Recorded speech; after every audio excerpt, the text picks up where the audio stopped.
Labadiena, man brangus ir mėly Mozerio radijo klausytojai. Šį 2025 m. gruodžio 14 sekmadienį lygiai 12 val.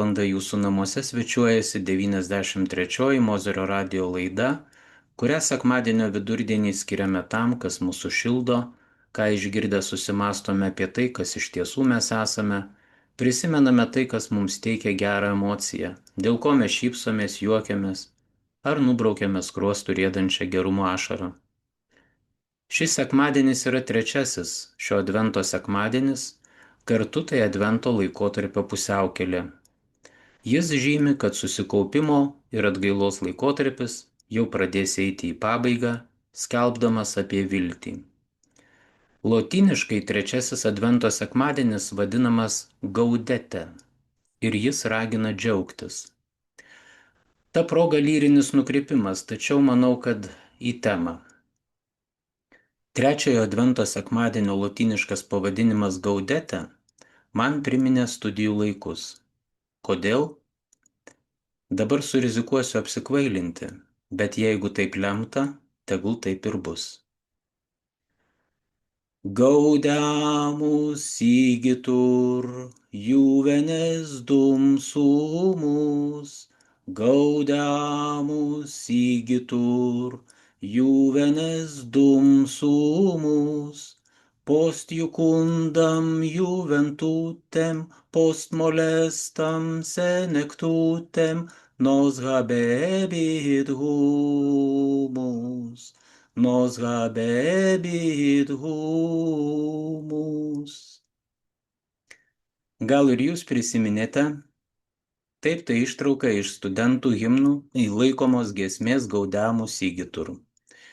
Gaudete džiaugtis, Gaudeamus džiaukimės. Tad kuo šiandieną pasidžiaugti noriu aš ir kuo noriu, kad ir jūs pasidžiaugtumėte.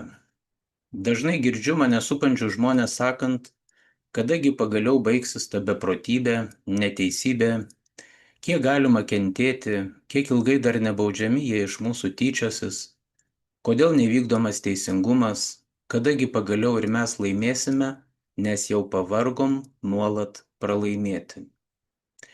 Prisipažinsiu, aš ir pats savęs ne kartą ir ne du to klausiau, kaip ir ne kartą jau buvau pasakęs savo, gana, užtenka, nes visa tai, ką aš darau, neturi jokios prasmės. Kiekvienas ar beveik kiekvienas bandymas neduoda laukiamo rezultato. Vis atsimušu tarsi į sieną. Niekas manęs, ne tik manęs, mūsų visų, negirdi, neįsiklauso į tai, kas yra sakoma, jie nepaiso jų pačių priimtų įstatymų, nesiteikia būti objektyviais, sąžiningais, klastoja, meluoja, iškraipo objektyvę tiesą, naudojasi jiems suteikta įstatymo, kurio patys nevykdo galia. Todėl kažką pasiekti, kažką laimėti turbūt yra neįmanoma. Tačiau aš taip nebegalvoju. Negalvoju taip, nes nepriimu viso to kaip mano pralaimėjimo.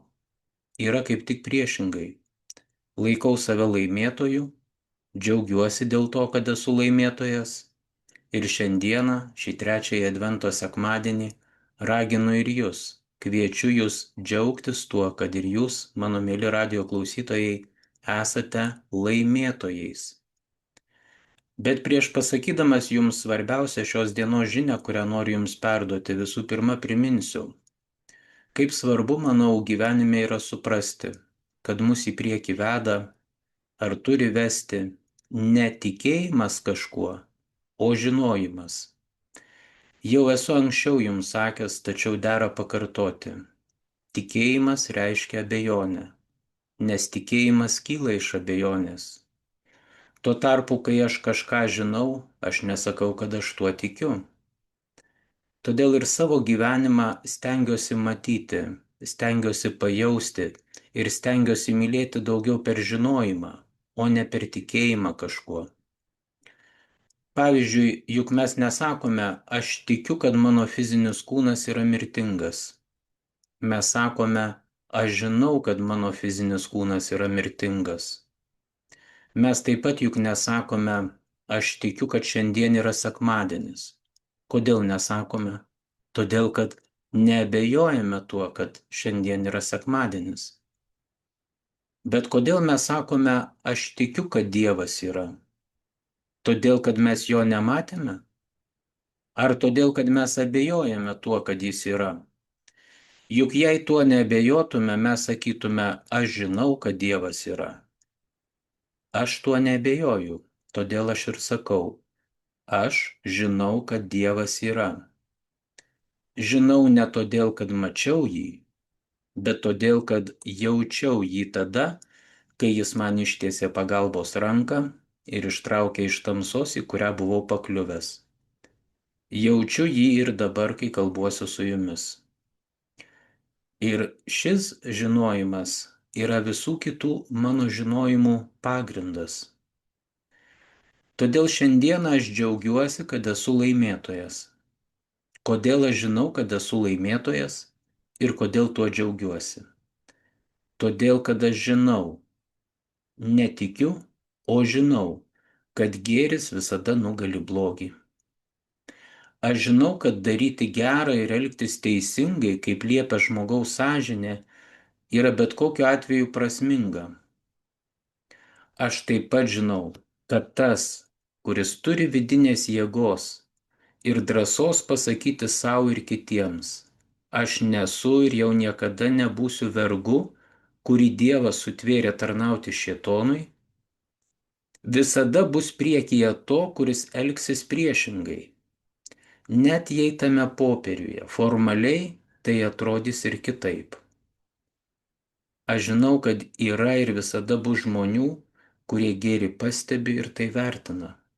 O tie žmonės juk yra tarpininkais tarp manęs ir Dievo.